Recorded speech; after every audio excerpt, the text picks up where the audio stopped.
What's going on, everybody? Welcome to the Liner Details Podcast, Episode 3. I'm your host, Wes Pendleton, along with my co-host, Zari. What's good, man? What's going on, man? We got John McNeil in the building. Yo, what's good, y'all? And we also got my man, John Smythe, in the building. What's up, Smythe? Yo. Word. A lot of topics to discuss today. A lot of really good stuff that happened in this last week. Obviously, you know, first things first, we got to go over what albums we've been listening to from the last week. So we're going to start with Smythe. What you been listening to, man? Yeah, so I very recently just got into When I Get Home by Solange. I'm probably like 3 months late.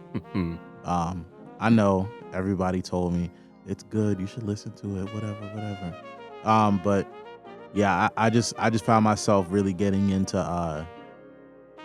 I guess kind of just like letting the music like sit with me, you know.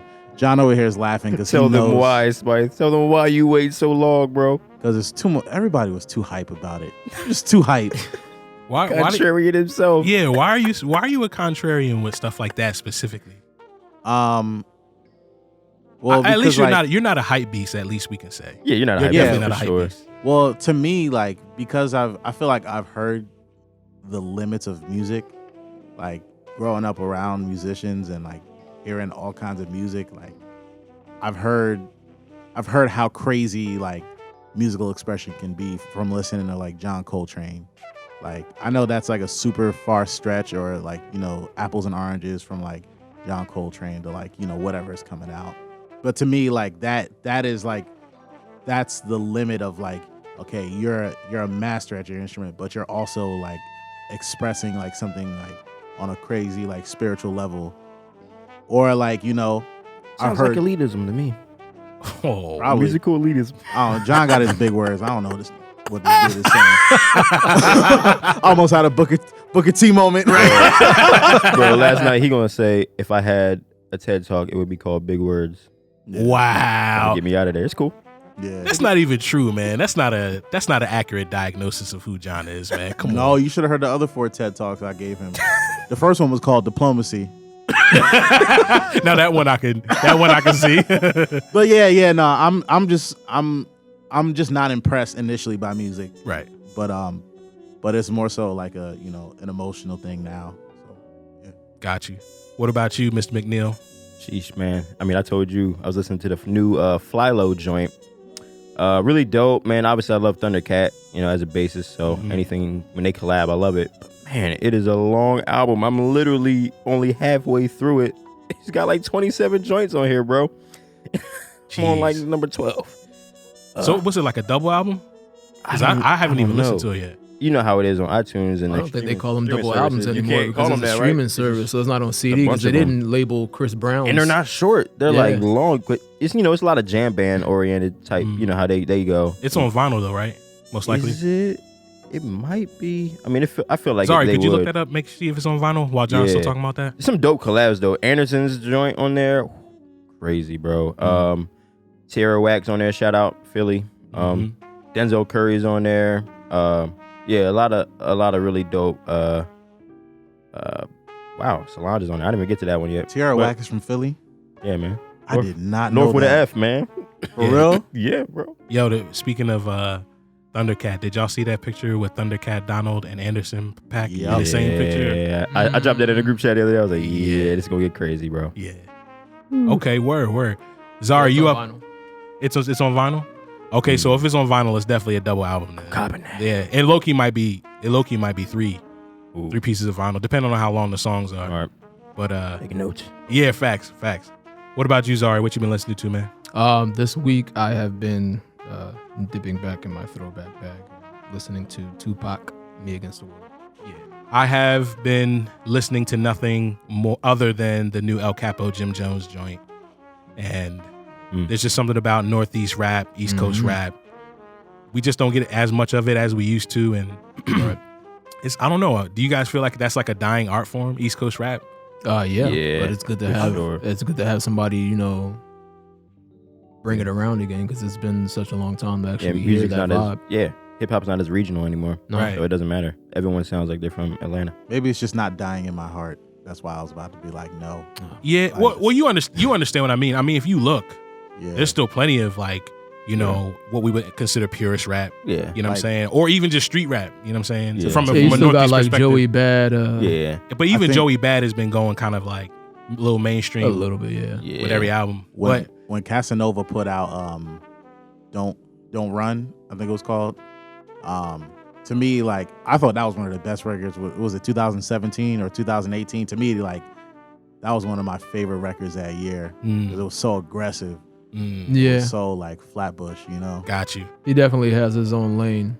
Yeah. When it comes to rap, he doesn't sound like everybody else, even with his beat selection and too. So. He kind of sounds like Uncle Murder, but I mean, that Good Die Young record on that album, though. Yeah, you were just playing that. Bro. Fire, bro. I keep finding myself, I mean, it's like 7 listens in a row, and you just can't go wrong with a good soul sample. You just, there's something about it. The NYC track too with Fat Joe, extra fire. I've always liked, now that's another thing too, like I feel like Northeast hip hop does better than anybody, is to take an obscure type sample. So they took a pop record and made that John Hood. Like only Northeast producers do that, in my opinion, the best anyway. You know what I'm saying? I'm a little biased. I would hope that legacy would continue. I mean, you know, hip hop formerly started in the Bronx and all that. And right. I hope that kind of never leaves, man. I'm really eager to see what hip hop transitions into after all of this trap stuff. I don't think it's gonna ever leave the trap sound. I think that with the way, because trap, in my opinion, kind of goes hand in hand with electronic music, if that makes sense. It's easier to digest. Yeah, it's definitely integrated itself away now to where you don't even call it trap. It's just those are the sounds you use. Like, right. Those are what the producers pull up immediately. Exactly. Those sounds. So essentially, trap has just turned more pop. Yeah, trap is extremely pop. Yeah, like in my opinion, most trap music is really just hip hop music with 808s underneath. You know, I just hope you guys keep the same energy next time I talk about Primo. I love Primo. See, you're under the assumption that nobody likes Primo. Yeah. Everybody loves Primo. We don't worship. We just don't Primo. Necessarily think. Not everybody thinks he's the greatest producer ever, like you do. Like, he's in my top 5, but definitely. I still don't think he's. You know what I'm saying? And it's funny that we're categorizing and doing top, because we're actually going to talk about something about that a little later. Yeah. Let me hit reverse on that real quick. So to switch lanes right quick and make a left up here at the light. Really good news this week out of the Worldwide Developers Conference at Apple. What was that? Was that Monday? Yeah, I think so. That was on Monday, right? No. Was that Tuesday? Was it end of last week? No, it was this week. It was this week. Okay. Yeah, it was Monday, wasn't it? I think it was Monday. It was Money Day. Yeah, straight up. Straight up. So obviously 2 things out of that specific conference that we want to cover today. One being the new Mac Pro, and then the other being the new iPadOS. Our show is for producers, primarily. And so we got to talk about this Mac Pro. We put a poll up the other day to see if it was a yay or a nay. And it was overwhelmingly no. Yeah. From everybody that voted on it. I mean, were you surprised though by that? Yeah. No, I wasn't surprised by that. I wasn't going to do this. Get into it, brother. I wasn't going to do this. So I'm not the typical what you would consider fanboy when it comes to Apple. I've been using Apple products since G4 days, PowerPC days, back in 98, 99, you know what I'm saying? Before most people had Apple computers in the house. Yeah. If you were a Mac user at that point, you were a Mac user. I mean, don't get me wrong, back then they had the iMac, the colorful iMacs and stuff like that. So people were kind of transitioning to Apple at that time, but it was still, I felt like they still geared the majority of their efforts toward pro users. So people that were into graphics or video or into music editing or what have you, music production. Yeah. And then over time, it starts to get really, really broad. You step into 2007 when the first iPhone drops. Now all of a sudden, your brand gets less prosumer and gets very, very much consumer oriented. So now all of a sudden you have to make more products for your everyday person. Yep. So over time, towers went out of style. More people are getting the MacBooks. Between MacBook Airs, MacBooks, and MacBook Pros. Yeah, and the phones and if you're going to get a desktop, you're probably going to get an iMac instead of getting a Mac Pro. And then I really think that, Apple just kind of, the one time they really shot a brick was with that old Mac Pro, the trash can version. Yeah. That had like all the overheating GPU issues, and people were using it for like 3 weeks and was burning all the way out. So for somebody like me who loves towers, you know what I'm saying? And I'm never going to go to PC, so you guys can kill me in the comments if you want. I'm never going the Windows route. It's not going to happen. It was very refreshing because Zari and I were sitting here and we watched the whole thing here in the office. And when they went down to the lights, I looked at them. I was like, oh, are they bringing out a new Mac Pro? Been waiting, I feel like a decade for a tower to come out that I finally felt like was really for pro users. Whole lot of comments about people saying it's overpriced. Is it expensive? 100%. Is it a machine for your everyday person? Absolutely not. Nope. This is for like the 2, maybe 3% of people that are super heavy users. Yeah. Or you're running a whole database at a company. Yeah. There's your computer. Straight up. So in like the animation world, you're going to see like a lot more PC usage because you can push a tower as hard as you want in certain cases. So it's nice to see that Apple is kind of coming around and saying, "Nah, we want you." Like, come on, man. They're part of Pixar, but dudes in Pixar, I don't know if they're using Mac Pros to animate that stuff. They probably aren't. So now you have a machine that'll handle that for you. So what do you guys think about it? I know I can't be the only one that's in favor of this new tower. Well, I will say I definitely agree with what you say. The only thing that would make me leery of dropping that amount of money is the fact that Apple has claimed their stake on the idea of innovation. It was like, you know how it is. You get a new MacBook and there's a new joint next year that's better. And you're like, man, I probably should trade this in and get that. So it's just hard for me to believe that they would make something that would last in a way where you would drop that kind of money. You don't need anything else for a couple of years just because of what they do with innovation. Right. Like, I'm sure they can make something better in a couple of years than that. But then again, I do believe that they have made that thing so durable and lasting. It could probably last a decade, maybe. Yeah. I mean, I know guys who use old towers still. Go ahead, Zar. Yeah, with the kind of specs that you can actually have on this thing, I don't see them dropping another tower for like another maybe 10 years possibly. No, they're going to come out with a new tower every year. No way. But the upgrade might not be as drastic. So in my opinion, like, I don't necessarily think they're going to come out with a brand new tower next year or maybe even the year after that. But definitely in like that 4th year, they'll probably come out with a new one. But in my opinion, this is probably the most future-proof piece of product that Apple has put out in a long time. And that's the way, when I had the power PCs, the G4 and the G5, I had both the G4 and the G5. I had my G5 for 8 years. Yeah. Had no problems with it. Still using my G4 for graphic stuff. And I've been waiting for a decade now to get a new tower. I don't like using laptops for what we do. That's fair. They're not powerful enough in my opinion. Not at all, For all the heavy lifting that we do. With the rendering videos and stuff that exactly. All the media stuff that we're literally getting into at the moment. Yeah. So 28 cores of power. Come on, man. Like, literally no. But keep it funky though. Like, we scooped this tower. They drop another one in 5 years. I really don't see us grabbing that new one. No, and that's the thing. Remember, so before we got the show kicked off, we were talking about this, and I said, in my opinion, the Mac Pro more represents like when you buy furniture. Right. So if you buy a brand new bed, like I bought a Tempur-Pedic a couple months ago, the Tempur-Pedic is guaranteed for 10 years. If it starts to act up in that 10 years, they just send you a brand new one. Okay. Now, most people are not going to go out and buy a $6,000 bed. They're just not.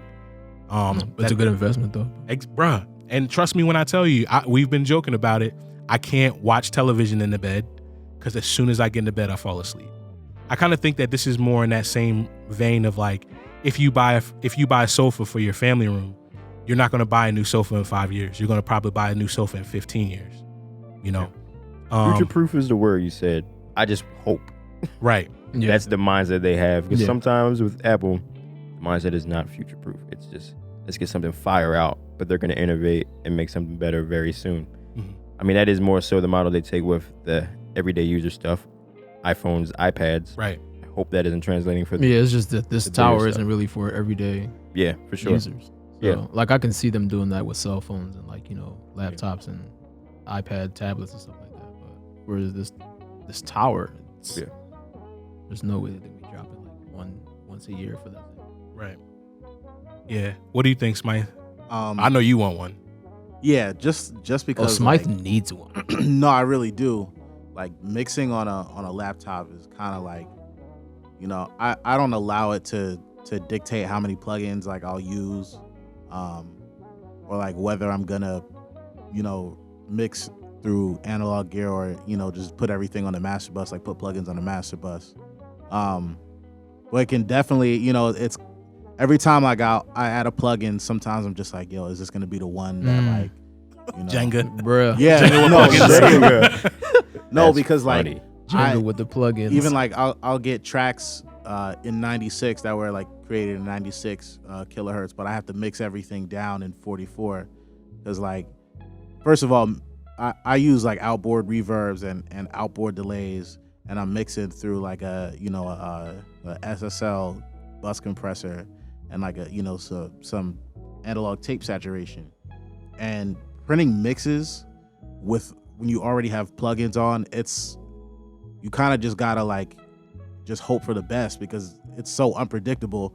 Like you could have you could be good for 24 bars, and then on that 25th bar you're right in the mix, and then like you listen back and like I've sent mixes to people that have had clicks, and I'm just like, it's super unprofessional, you know. Right. When like really the whole idea for me getting a whole bunch of outboard gear is like, okay, I don't have to use as much stuff on my computer. I don't have to use plugins as much. But now like, I can't, it's hard to print sometimes especially if I got a lot of tracks in there. So CNA, they had 1,000 Logic tracks open. I think, did they all have, I didn't see, did they have VSTs on them? Yeah, 1,000 tracks, 1,000 VSTs running at the same time seamlessly. Wow. Yeah. That's insane. Yeah. But also, this kind of goes to point to what I'm saying. If you go and you look at people like Hans Zimmer, if you actually see their studio, I think dude still has a G3 or a G4 in his studio. Yeah, that's a prosumer model, right? Yeah. It's that computer's not made for everybody. Somebody like Hans Zimmer needs a machine like this to be able to do what he does. You think about all the sample power that goes into recording like a 100-piece orchestra. Like, bruh, that's a lot of. They do that stuff in like 192. That's what I'm saying. Yeah. Right. So if this is who that machine is for. That machine is for those guys. So in my opinion, he'll probably upgrade to this machine, and then he'll have this machine for 15 years in that studio. If it gets messed up, they'll just take it and get it repaired, bring it back. Because you're not going to need, seriously, like the amount of power that you're getting out of this. I don't, and to piggyback off of what John's saying, from an innovative standpoint, I think it's so far out front of that horse. It's going to be hard for everybody to catch up and justify the spend on the resources to make their stuff. But plus it's not rational, and I'm using air quotes, it's not rational to actually develop a machine like that, because most companies aren't going to get a lot of sales from a machine like that because they're not going to get a lot of people buying that, Yeah. But I also too believe that this also goes hand in hand. I'm gonna get on my business hat now. I think this goes hand in hand with the fact that more and more people have money now, and people are actually willing to spend money on things that maybe 10 years ago they weren't going to spend money on because they have all this extra money laying around. So when I see people buying Teslas, there's a part of me that's like, okay, I understand, you're thinking about, global warming and all that stuff and all that goodness. But low key, you just really want a Tesla. Mm-hmm. And they're expensive. Better have a garage. Yeah, because you have to have the car and you have to have a power cell. Mm-hmm. I've never understood that part of the Tesla. Like, you're not getting gas, it's electric. So is that part of your electricity bill, or are you paying Tesla separately? No, or you don't pay at you all? buy that cell one time and you own that cell. So you literally can charge up free. Yeah. For free. Which is why people are trying to get Elon out of here, yo. Yeah, man. Don't pay attention to the media. Anyway, I ain't trying to get canceled. Talk about this. But getting back to that, I just think that this is a machine that's not necessarily for everybody. No. But I do understand where people are bringing up like that's really expensive. It is expensive, and But it's worth it. Like, listen, I'm gonna go on record as saying that stand costs too much money. $1,000 for a stand. See, I thought I was the only one. They were on like, that. might as well, right? Yeah, it's kind of like, all right, guys, That's like, a little extra. yeah, it's like, all right, guys, come on, for a stand. But did you even hear the crowd's reaction when they announced the prices for the stand? There was mad groaning in that audience, but I was kind of like laughing because Zari and I was like, yo, this crowd is like really getting on my nerves because nobody in that audience is going to buy that computer. So why are you even groaning? No, they weren't reacting wild, to the bro. specs like the way you and I How were. many people are going to pay But for it? I get why they were reacting to that stand because it's not even just that stand, but even that swivel piece that goes in the middle. That was like what, $600 itself. Yeah, it's kind of crazy. That part, but I am getting that screen too. I'm getting both. Yo, I mean, it's funny. Like you I'm said, gonna put a there was some second groans. mortgage on the crib and get that job. People are gonna buy it. People are gonna buy it. Like you said, like we actually need it here. Yeah, we so could actually I'm sure use we'll that get stuff. one at some point. You know, Right. we're in that 2% or whatever you want to say. Might Right. be more than that, honestly. Yeah.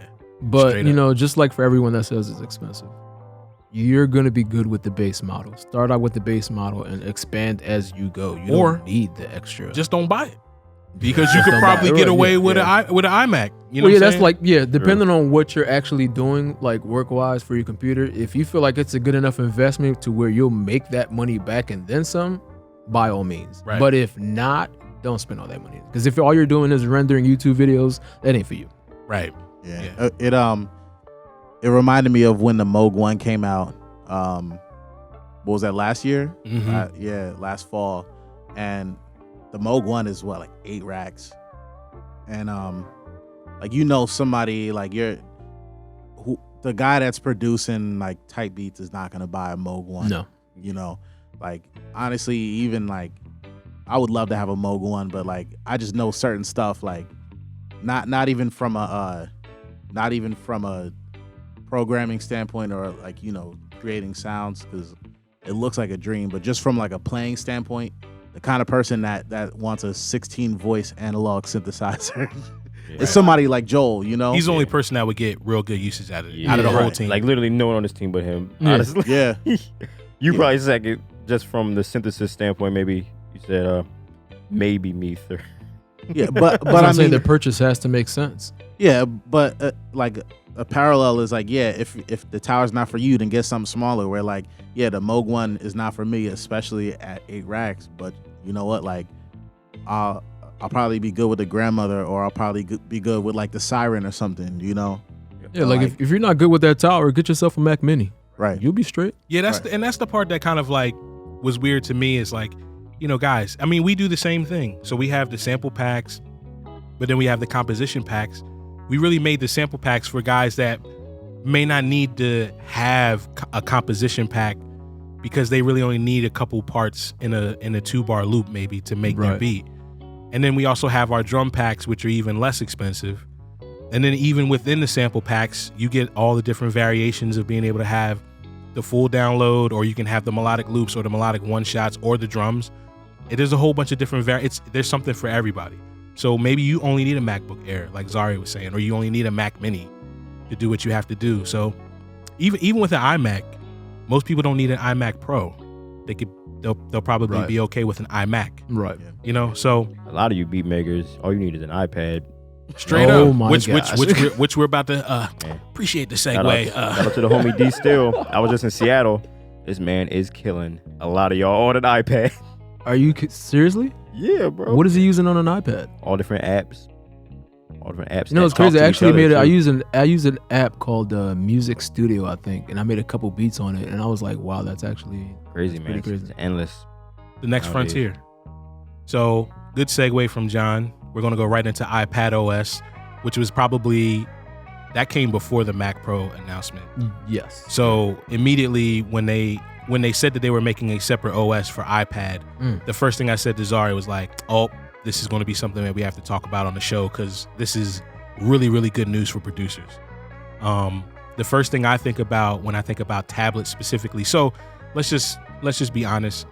Plenty of tablets out there. Apple runs the tablet market. Pretty much. So we're not going to talk about Samsung's tablets or No. because most people aren't using that. So Apple runs the tablet market pretty much single-handedly.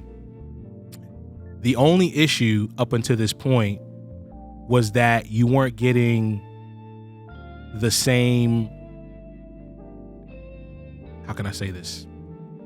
The way that you would use a workstation on a DAW or like on a laptop or a desktop, you kind of couldn't do the same thing on an iPad. No. Right. You're literally getting just an iPhone OS on a big tablet. Exactly. This is the first big step, in my opinion, Yep. to people getting to a place where they can actually start to not use their laptops and actually just go to tablet only. So you got, the multitasking has been boosted up. The virtual file system, which basically looks like any other operating system that you have, where you have better access to folders. Mhm. You can make folders, and the folders are easily accessible. I hate looking for folders on an iPad. It's weird. It's impossible. I mean, Weird. it's not impossible. You understand what I'm saying? Thumb drive support, very huge. And then also, like we said, the virtual file system with the folders. So I'm actually glad I waited to get this one. yeah, I was gonna get the one before. I was like, nah. well, it's not the physical. It's not the physical tablet. Oh, right. It's It's software. It's the software. Yeah, you're right. Yeah. So I just really think that this is a big deal for producers, especially. You already have a lot of producers gravitating towards tablets anyway. Easy to use. You can take it on the go. You don't have to carry this big backpack just to make beats. But now if you can safely place your files on a thumb drive, so if you get that new Soul Surplus sample pack, you could put that new pack on that drive, or you can have all your stuff on this drive now that you can easily access. I just think this is like a win. Yeah. Across the board. Yeah. Zara, you probably use the iPad the most out of all of us. What are you seeing? Definitely seeing really a good start into the proper direction for it having its own OS, because we had to see this coming with the recent version of the iPad, the way that you can have two apps open at the same time and expand the window on one side, or close it on the other, or just even the iPad dock is different from the phone OS. Everything is just so different on there. So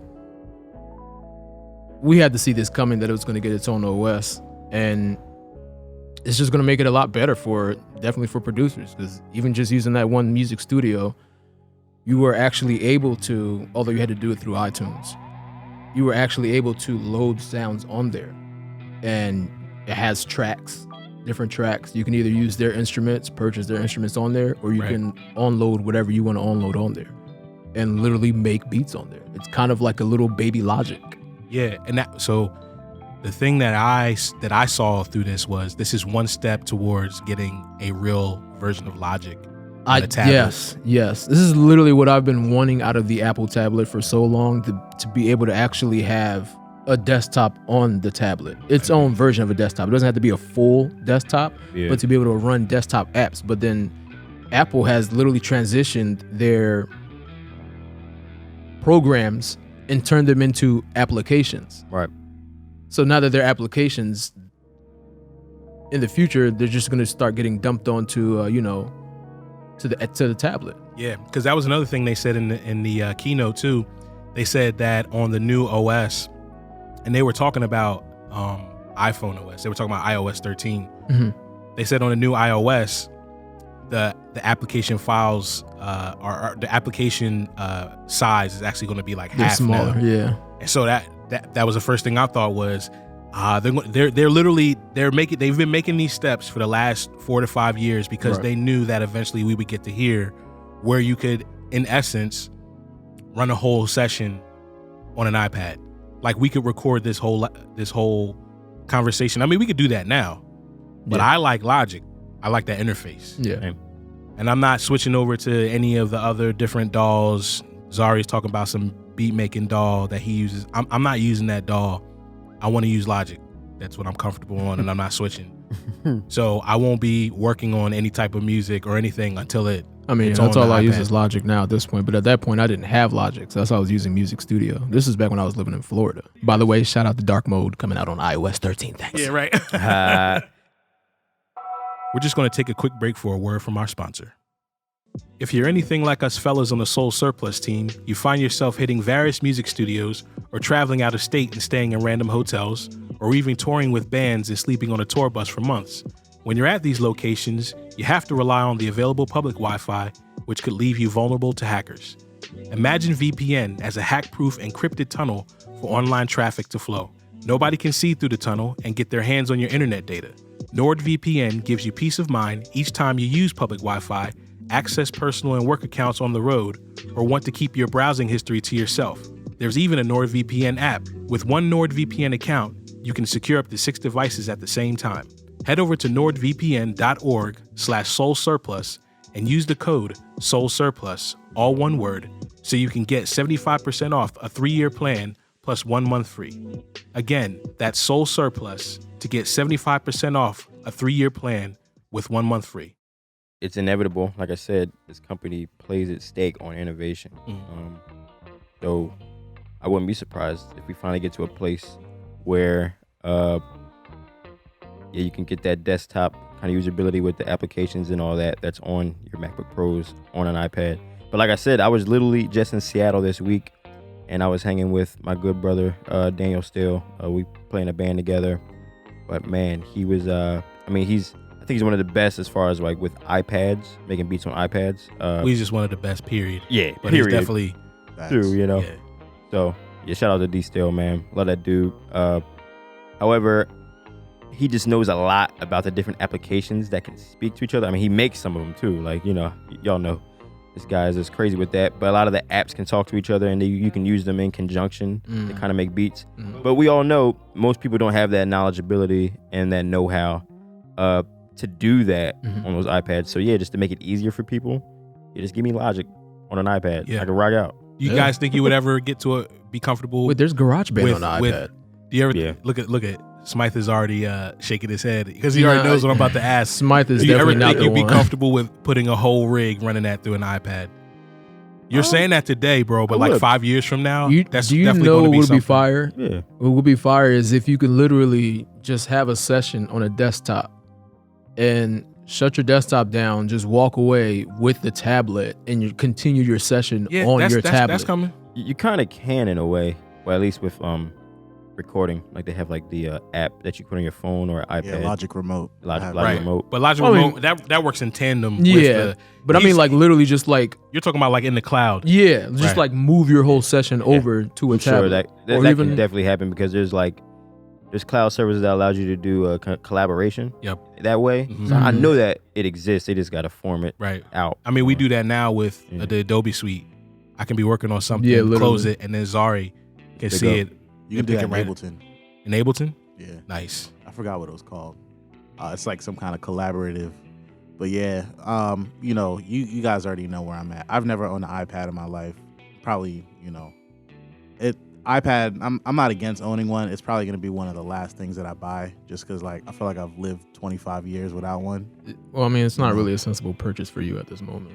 Yeah. And, like, honestly, like, I don't know. Maybe I'm just old school, but it just helps me creatively to, like, have stuff that I can touch and, like, you know. Right. Yeah, See, I feel like this is hybrid. more. I feel like this is more for Taylor's generation. My daughter. She's 13. If I can hand her, I can hand her an iPad now, and she could get busy making music right on the iPad. I've done that. We had GarageBand at one point. Yeah. And she was making music on GarageBand. On her iPad. Yeah. And it sounded just like Logic. Yeah. You know, I mean, it was stock sounds, obviously, but the fact that You the know same. where she gets that from. Yeah, right. John Stockton over John here. Stockton Jr. John Stockton Stock Jr. boys Let in me the tell house y'all. tonight. Let me give y'all context, man. Wes, man, this dude has been making beats on GarageBand back in the day, and people were just appalled. They were like, "Yo, how?" Yep. This is literally what I was talking about on the last podcast. Yeah, Looking at this man make beats, and I'll be frustrated. bro, he's been doing it well over a decade. The funny thing is, like he has like 2 third-party plugins because every podcast, like when we first did the Soul Surplus podcast, you will always talk about Bus Glue. I'm like, this is definitely the only third-party compressor he has because he just uses that Blue Logic compressor with a different. It's when John Stockton shorts get a little longer. Like he starts like. Oh, why you hating on the blue compressor though? Say it again. Why you hating on the blue compressor though? He's not. He's just saying. Oh no, I like shots. I mean, it's a stock compressor. Yeah, it is not. I mean, you're not gonna put that compressor on a vocal because like. Listen, all I have is stock plugins when I use Logic anyway. I don't like that stuff. When I was over there at the studio and Joe was using what's that one that he was using it to sample? Oh, Serato, yeah. And I'm looking at this. I'm like, yo, what is that? Joel is constantly pulling up plugins on his Logic that just leave me looking at his screen just like, what the heck is that? Yeah, I mean, over in that studio, we're all the plug-in guys. Yeah. Witt's got the new. He's always Joel is definitely the plug. Yeah, man. Yeah, I remember when we all got the UA suite like at the same time. Yeah. I remember the first time I opened up that folder on Logic and I got mad anxiety and overwhelmed immediately. Yeah. I was like, we'll not be using this folder. I need nothing in this joint. Went right back to Logic Blue Compressor immediately. Yeah. We've covered everything on the Worldwide Developers Conference at Apple. You guys have anything else to say about that? No. Okay. Got a couple more things that we want to cover today. The next thing, it's kind of a broader topic to talk about. However, I think this still translates to producers. Forbes announced earlier this week that Jay-Z is the first rap billionaire, which is pretty insane. And they also gave a calculation of his net worth. So you have Armand, what's this, a cognac? Ace of Spades. Oh yeah, the Ace of, this is champagne. Yeah. Worth 310 million. Cash and investments on hand, 220 million. Douce, cognac, 100 million. Tidal, 100 million. Rock Nation, 75 million. His own music catalog, 75 million. Art collection, 70 million. Real estate, 50 million. Interesting that the music catalog is on the lower end. I thought I was going to be the only one that was surprised by that. I'm not surprised by that. Extremely surprised by that. I'm not surprised by that. Take notes. Yeah, that's. I thought it would be worth more than that. Nah, not. I mean, music in general. It's why the label has reigned supreme. Like that's one reference man. Our last podcast. Exactly. If you haven't. Yeah, go listen to episode 2. I think he owns his own masters too. Yeah, so Jay-Z is his own label in essence because he owns his masters. But I'm thinking it would be at least above 100 million at this point. Not for one person and not a rapper. I bet you his catalog is worth more than almost everybody else's catalog. Would it be worth more than like a Michael Jackson or the Beatles though? No. Okay, so that's what I'm saying. No, but those guys aren't rappers. No, they're not. Those are pop stars. So yeah. Michael Jackson is probably worth $500 million, if not more. Yeah. You know what I mean? How are you guys feeling about this? It's kind of interesting because the first thing I thought about was I wonder how much of a piece of that 75 million in music are the producers still collecting on, today. So are we in a place where music is really just a stepping off point now? He said it, man, early. I'm not a businessman. I'm a business man. Right. He told us earlier what he was doing, and now we see the fruit of it. But I was talking to you earlier, Wes. I was confused at first because I thought Dre had already got it, the first billionaire thing. But I did some research and found out that, some of his stakes in Beats kind of fell. They had to, divvy it out to different people. Right. So that's why he fell right below it. He's at like 850 mil, only 850 mil. Yeah. And he's there now. Pocket change, man. Pocket change. And then taxes. But it's interesting that Jay was able to now just hit that joint and I guess liquid, obviously. Yeah, you don't get on this until you do your taxes. And then like Forbes is not going to talk about you unless you are actually worth what they say that you're worth. Right. And they have on paper that you're actually worth that much. Right. Producers need to take notes about how to diversify their revenue streams. We kind of talked about that either the last podcast or the first podcast, and how beats are going to be cool. It can be the thing that kind of opens. Look at me. Beats was the thing. Production opened up the door for us to have what we have today. Yeah, sure. So there is, I probably can't put a monetary value on what music production has done for me in my career. You know, so my career is about 12 years now, maybe like 13-ish soon. That's a lot of money. It is a lot. I think it's pretty amazing. It shows what's possible, which is awesome. You know. But you also had to see his transition though, because that was one thing that actually helped him and Dame's relationship go astray, because Jay started putting on the suits and Dame was just like still in his whole Harlem bag, just like still like being him. And Jay transitioned into a business instead of his mindset. And Dame still did really good for himself. Definitely. Like he's done very well. As a matter of fact, I think the Dame Dash Studios, I think it's on Apple TV and on Roku now. So it's not, Dame has always made, and I think he always will make. He's always going to have that hustler mentality. Yeah, we're all fans here of Dame. Yeah, definitely. Sure. But it's like you said, but it's a different mentality. Transitioned. Yeah, his mentality just like went up a different level, especially with the people that he started surrounding himself around, like Warren Buffett at that time, and just the billionaires. I mean, a lot of guys say it about Jay. He's very diplomatic. Yeah, very diplomatic. Let's take Soul Surplus. This is such a good segue. This is stuff that I probably wouldn't necessarily feel super comfortable about talking about, because I kind of feel like it's almost like trade secrets in a way. But one thing that I can see for us specifically is John and Joel and I could easily go the route of, we're going to do everything in house. We're going to keep everything to ourselves. We're not going to work with anybody. That's great. However, there's kind of a ceiling to that. And also progress is kind of slowed down by a lot if you aren't diplomatic and learn how to work with other people. Definitely. So when we signed on for the partnership with Splice, that caught some people off guard, because up until that point, we really came off as like a boutique company, and we still do. And people were like, wow, man, Splice, that's like a really big deal. But our goal has always been to be able to reach as many people as possible. Yeah.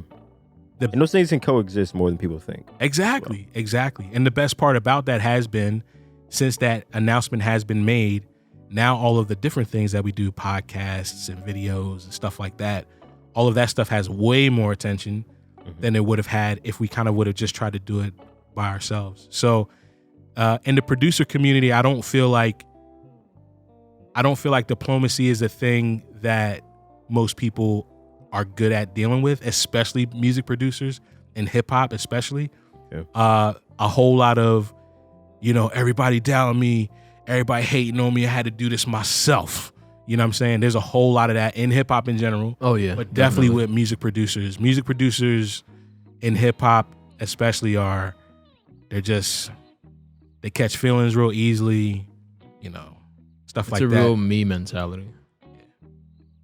And I get it. You got to get it where you get it, but working with others is the way to progress. Collaboration, man. I guess I kind of already assumed that he was a billionaire or a millionaire. Not specifically a billionaire, but to me it just sounds like, oh, he had a lot of money, but now he has even more,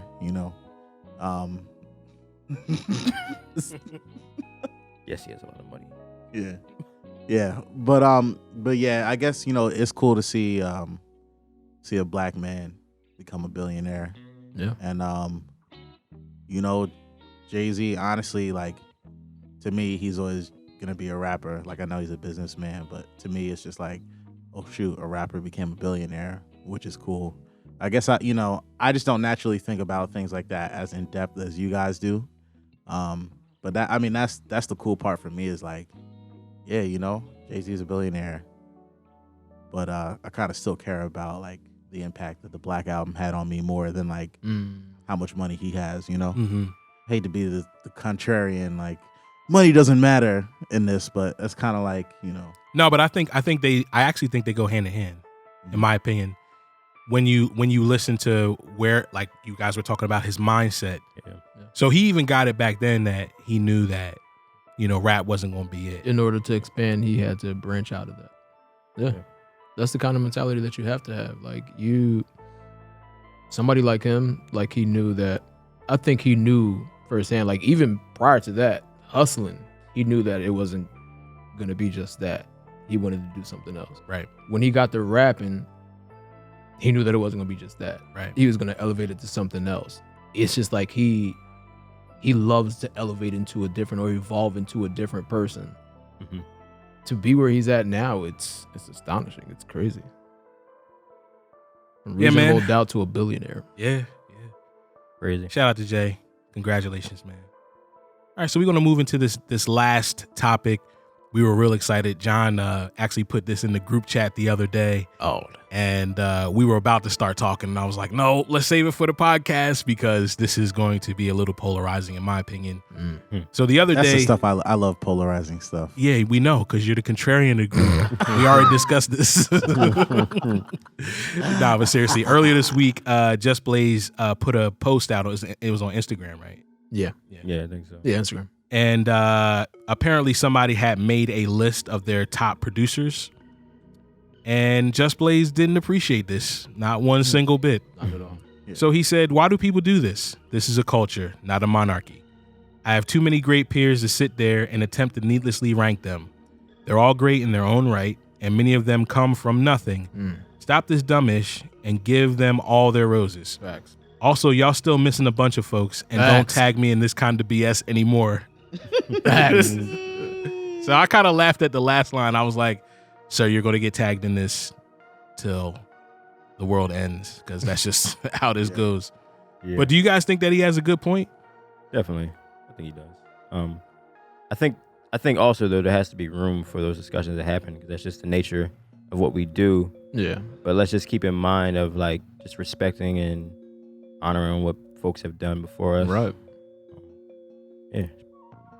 Play fair. Right. What do you think that rank, like when people go to ranking, what do you think that signifies something more about the person that does the ranking than the actual people that are actually in the groups? Yeah, because I have a story. I have been in the barbershop a few times where and it usually wasn't about music, it's usually sports, where you get into those ranking talks and 20 minutes later somebody's about to get shot. Yeah. I'm serious. Yeah. And it's like, so is this really about the person or is this about you?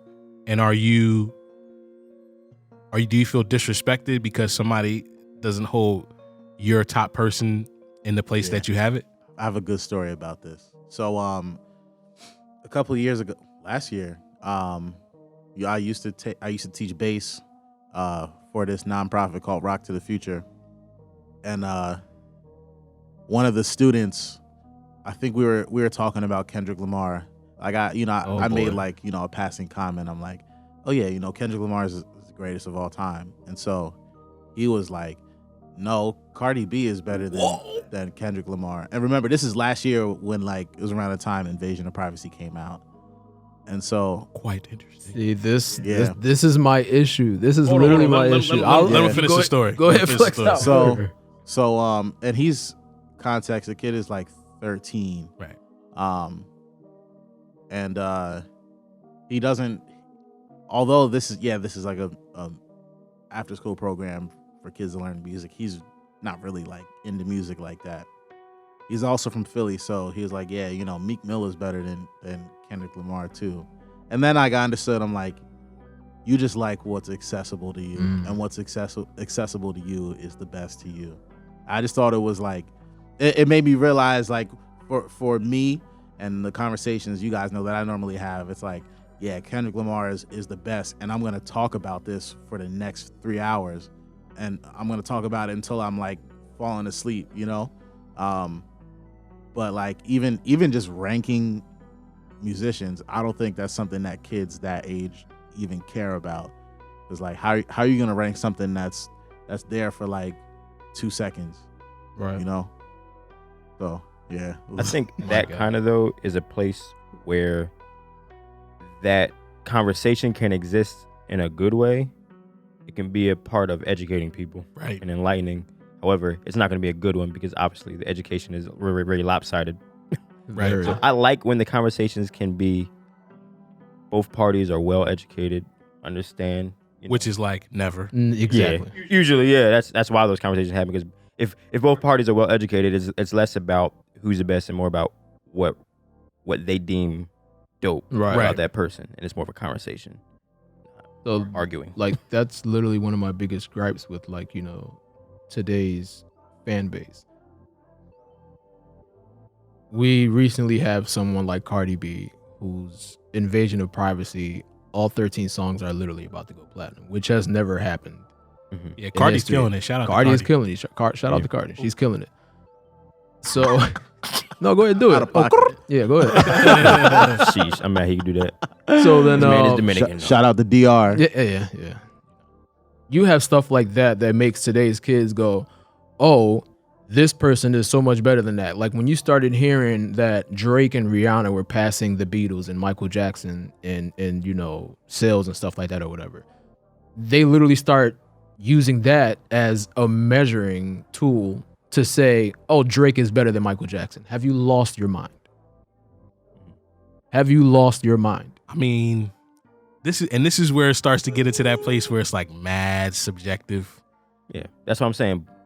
Both well-educated parties can talk through differences of why. Sales gonna were say different education back doesn't then. matter. If Michael Jackson had Spotify, Tidal, Apple Music, and the way that everything is used, this Yeah, but I think let's also look at this convo right here. We're talking about best based off of sales. So that's one conversation. right. It's like, But even what are we ranking? and even best still, technically off of physical sales, Michael Jackson still sold more records, and in just a tangible sense was more global.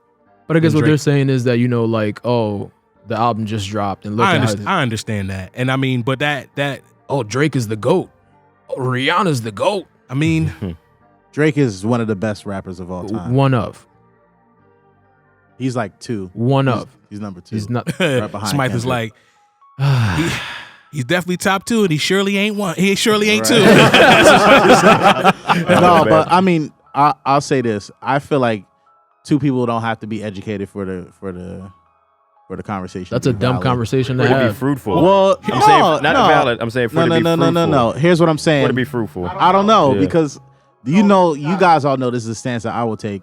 I don't need to know anything about an artist. If I'm feeling them and I can tell you why I'm feeling them, like that's just what it is. Like Right. I know in my heart DJ Premier is one of the best. No, Because, when I like- say educated though, I mean you know about other artists. Right. Yeah. That's what I'm saying. Like remember like you're just not in a okay. vacuum. Two talking educated about that people artist. You having don't know that kind of anything else, right? discussion, Yeah, they I mean, could yeah. walk away easily like, okay, respect. Two dumb people having that conversation, there's definitely going to be a tussle. There's going to be some furniture moving. I thought we were saying like you got to know like they sold this many records and whatever blah blah blah because like That stuff's good to know. Yeah. yeah, but But I don't know. Remember that It's just- conversation that I think it was me, you two, John and John, Yeah. and Wit were having in the basement about Yeah. Kendrick and Kanye. I think it was Yeah. Kendrick and Kanye. Yeah, it was Kendrick Kanye. That was literally a 4-hour What was- conversation. Yeah. I wasn't there. What was You this can't do that conversation? one on the mic though. What was this conversation? This is at Wit's old house in the old studio. like down in the who's basement. better, what, lyrically? No, we were actually talking about who would actually have who actually has the Who's most gonna be the cultural impact. transcendent artist? Oh, the most cultural impact. impact? Yeah, Yeah, it was over a time. really good conversation Like though. over time. Like Kanye. we're talking like I'm not even years that from big now. on Kanye, but I'm definitely going to say Kanye. Now, this was in my opinion, this was an educated conversation because both sides brought valid reasons to the table, you know. Right. But I don't know, man. I think that stuff like this is good. I think debates like this are good because you learn something. Yeah. And you know, so if you see somebody on that list like that Just Blaze is talking about and you're not familiar with them, 9 times out of 10, you might Google that person. Yeah. To say, I wonder who that is because, like, you know, if somebody has that person ranked there, you know, I don't know. Taylor had put out my good buddy Taylor had put out a poll the other day about, I think he was asking people who their top 5 lyricists were, and one of the people that responded had Jizza in their top 5. His response was Jizza. I bomb atomically. Yeah. All right. Yo, but listen. That joint came out my senior year in high school. Bruh, Listen, that thing when dominated. that record came That out, dominated. that first verse, everybody at the Yeah. lunch table that next day was like, fam, Yeah. that is the greatest lyrical miracle verse of all Yeah. time. Yeah. Miracle. Facts. Yeah. Or like the J Electronica joint. It's like he's never dropped an album. But it's like we have enough to maybe gauge where he is. You know what I mean? Yeah. MF Doom. drop that bomb atomically. Yeah. But Endless- again, that's endless combo. That's in my heart. It's not just you though.